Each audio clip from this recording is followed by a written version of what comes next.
La Grèce, c'est le progrès, c'est la lumière. Regardez dans n'importe quel dictionnaire, Yavan, c'est la lumière. Yavan, c'est la philosophie. La Grèce, c'est les mathématiques. C'est la physique. C'est l'esthétique. C'est tout ce qui fait la culture, tout ce qui fait qu'il y a de noble dans le monde occidental. C'est ça, Yavan. Même aujourd'hui, on ne fait pas de physique, vous avez fait un peu de maths. Ben, dans les maths, on commence par quoi? Pythagore, Thalès, Euclide, les Grecs. Puis attention, vous croyez ces programmes de troisième. Les Principia Mathematica de Euclide, c'est du costaud. Hein. Je vous défie d'aller le lire et de comprendre. C'est compliqué comme c'est pas possible. Ils ont découvert ça je ne sais pas combien de temps avant l'ère vulgaire. C'est pas n'importe quoi. La philosophie, c'est quoi? C'est Aristote, Socrate, Platon. N'importe qui fait des études de philosophie, de qui qu'on parle, on va commencer par ces trois-là. C'est la base de la civilisation occidentale. C'est la lumière. Et nous, les juifs, les ayatollahs, les orthodoxes, pardon, c'est pas la mode, les ultra-orthodoxes. Orthodoxe, ça va toujours avec ultra. Il n'y a pas d'orthodoxe tout simple, il n'y a que les ultras. Je ne comprends pas comment on peut être ultra d'ailleurs quand il n'y a pas de stam. Il y a orthodoxe, et puis après il y a ultra-orthodoxe. Non, il n'y a que les ultras. Bon. Ben, les ultra-orthodoxes, eux, tout ce progrès, toute cette belle chose, ils appellent ça l'obscurité. Là, il va falloir expliquer. Et c'est ce qu'on va essayer de faire ce soir. Juste quand même, pour comprendre, pourquoi est-ce que dans la bracha, la bénédiction de Hanouka, on a dit Beyamim Ahem Bazmanazé de nos jours? Parce qu'il y a un quatrième royaume qui s'appelle Édom. Édom, c'est Tom, l'abîme. Et de la même manière que l'abîme n'a pas de fond, alors la galoute de Édom n'a elle non plus pas de fin. Il n'y a pas de fond, il n'y a pas de fin. Qu'est-ce que c'est Édom? Édom, c'est Rome. Alors vous allez dire, mais Rome, aujourd'hui c'est une petite ville sans importance, on entend parler une fois de temps en temps quand le pape y fait un truc. Non, c'est pas vrai. Je vais vous dire un secret. Ici, aujourd'hui, à Villeurbanne, on vit à Rome. On vit à Rome. De la même manière qu'à New York, à Berlin, à Moscou, et parfois même malheureusement à Jérusalem, on vit à Rome. Parce que Rome, c'est tout l'Occident chrétien. Qu'est-ce que c'est Rome? Vous connaissez un grand philosophe romain?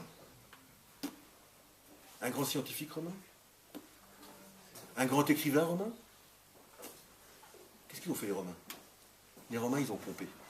D'ailleurs, ils avaient un général qui s'appelait Pompée. Pompée, il a créé la ville de Pompéi. C'est des grands pompeurs.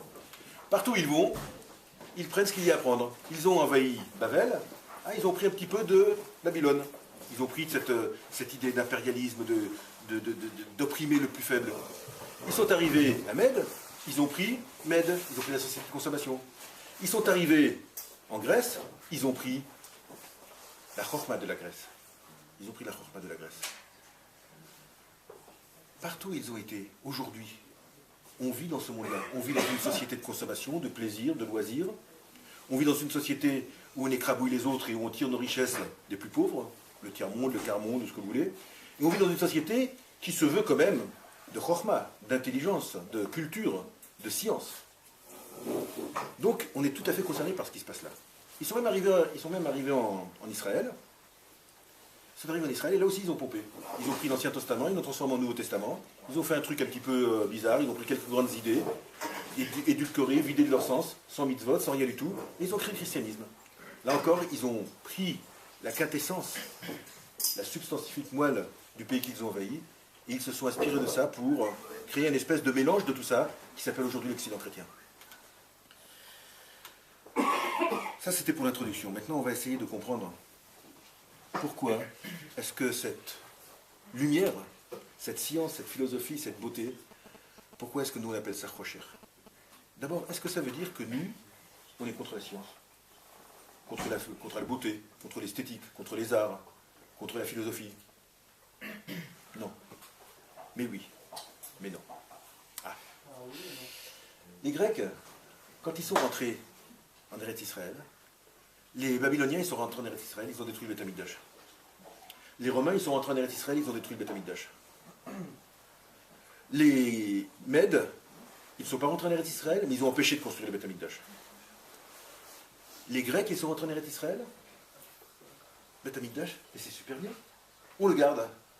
On le garde pour nous. Ils sont rentrés, il y avait de l'huile qui allume le candélabre. L'huile, c'est ce qui permet d'allumer le candélabre qui représente la chorma, la lumière, c'est la chokhmah. On comprend ça quand on te dit, je comprends ce que tu dis, je vois ce que tu veux dire. Je vois ce que tu veux dire. C'est clair ce que tu me dis. On utilise des mots désignant la lumière, la vision, pour parler de ce qui est l'intelligence.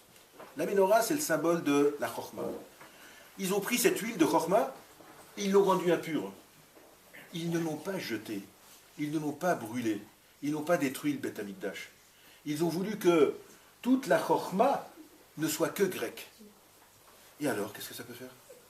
Qu'est-ce qu'il y a de mal dans cette chokhmah grecque? Vous savez, moi, si j'ai mal à la tête, je prends une aspirine grecque. Là, je suis venu en voiture. La voiture, c'est un fruit de la science grecque. Sans Pythagore, sans Euclide, il n'y aurait pas de voiture. Et puis, il n'y a pas que Pythagore et Euclide. Tout le reste, toute la philosophie, tout c'est grec. Tout, c'est le progrès de la Grèce. Si j'ai de la fièvre, je vais prendre un antibiotique grec. Chez moi, je vous promets, j'ai une machine à laver, j'ai un micro-ondes, je vis dans le progrès. Alors, qu'est-ce que ça veut dire? Pourquoi est-ce qu'on est contre? Est-ce qu'on est contre? Contre quoi on est? Contre quoi on est? Le rocher, l'obscurité, ça veut dire quoi?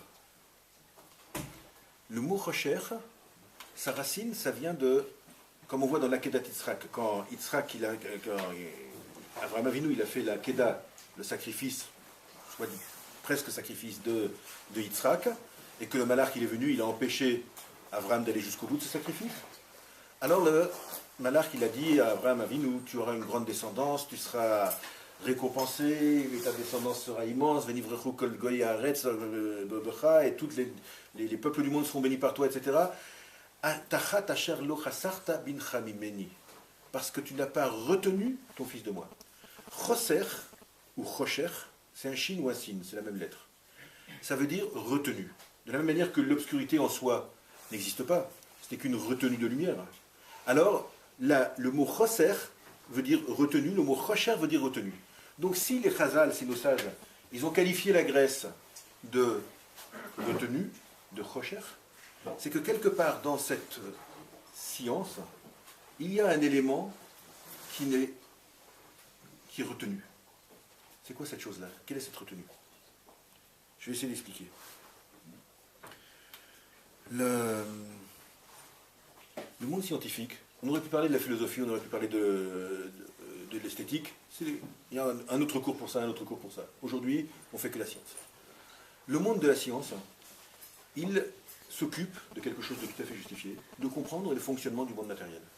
Si je veux quelqu'un, il est malade, et que je veux comprendre le médicament qu'il faut prendre pour se guérir, il faut que je comprenne le fonctionnement de son métabolisme pour trouver la molécule appropriée de pouvoir le soigner. Et tout ça, c'est tout à fait légitime. Et c'est la même chose pour aller sur la Lune, c'est la même chose pour créer des portables, c'est la même chose pour tout le progrès scientifique. Il y a juste un petit problème. C'est que il faut savoir que l'homme n'est pas que son corps. L'homme n'est pas que ses fonctionnements métaboliques, n'est pas que de la physique. Il est aussi de la métaphysique. Il existe une partie de l'homme qui s'appelle sa neshama, qui s'appelle sa spiritualité, qui s'appelle son moi profond. Et cette chose-là, elle est au-delà de la physique. Elle n'est pas quantifiable, elle n'est pas gérable par les molécules, elle n'est pas compréhensible par les équations. C'est quelque chose qui est fondamentalement irrationnel.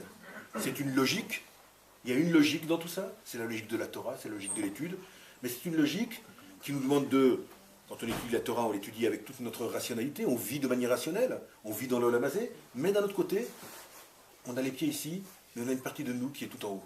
C'est-à-dire qu'il existe une partie de nous qui obéit à une logique non rationnelle. Ce qu'on appelle la Torah, ce qu'on appelle la spiritualité. Le fait de réduire l'homme à ses fonctionnalités, cette chose-là, c'est là qu'on retrouve le chocher, c'est-à-dire la retenue de responsabilisation. Parce que, imaginez que maintenant je me considère simplement comme une merveilleuse machine qui peut marcher. Vous savez, marcher, c'est pas rien du tout. Il y a des centaines de muscles qui sont en marche, qui sont activés pour garder l'équilibre. La marche, c'est quoi? C'est une création de déséquilibre récupéré, une récupération de déséquilibres successifs. Et je parle de la marche, ça peut être pour n'importe quel élément, pour les yeux, pour les oreilles, pour tout, l'alouette. C'est vraiment incroyable. Alors tout ça, tout ça, c'est moi. Moi, je ne suis que ça. Ça veut dire que si, par exemple, je me mets en colère, monsieur le rabbin, j'y peux rien si je me mets en colère. C'est de la biologie. Il y a une molécule très gourmande, une enzyme très gourmande qui s'appelle l'adrénaline. Vous savez quoi c'est ça, l'adrénaline? C'est quand je me trouve en face d'un lion, en face d'un danger, Alors Hachem, il a fait que il y a une enzyme qui s'appelle l'adrénaline qui va aller dans le sang, qui va accélérer les battements du cœur, qui va faire que je serai prêt au combat, j'aurai plus d'oxygène, le sang va circuler plus vite, et je suis prêt au combat. Ce qui se passe, c'est que je ne suis pas tous les jours devant un lion. Par contre, des fois, je suis devant ma femme, ou devant mes enfants, ou devant quelqu'un, dans un embouteillage et tout ça.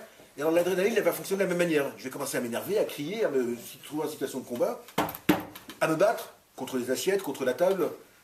Mais j'y peux rien. C'est la biologie. C'est l'adrénaline. Ce qu'il y a, c'est que les sages, ils n'ont pas dit comme ça. Nos sages, ils ont dit que celui qui se met en colère, il est comparable à un Oved Avodazara. C'est quelqu'un qui fait de l'idolâtrie. On se doit d'être libre. Mais attention, quand on est libre, on est responsable. Et c'est pour ça que les Grecs, et ce qu'on en veut à la science grecque, c'est pas sa chorma, c'est qu'elle va trop loin. Elle a réduit l'homme à son physique, à sa fonctionnalité, alors que l'homme est essentiellement autre chose. Et tout son corps, toute cette fonctionnalité, toute cette merveilleuse biologie, ne sert qu'à supporter notre neshama dans ce monde-là pour vivre de manière spirituelle, pour vivre au-delà de l'immédiat, du matériel, des désirs et des pulsions. Des pulsions de ma colère, des pulsions de mon adrénaline, des pulsions de ma sexualité, des pulsions de tout ce que je ne peux pas contrôler, et je ne suis plus libre. J'ai un nouveau Dieu, c'est l'adrénaline. Avodazara, celui qui se met en colère, il fait Avodazara. Qui c'est son Dieu? L'adrénaline. Il n'est pas capable de résister contre son adrénaline. C'est vrai qu'il y a des choses qu'on ne peut pas lutter.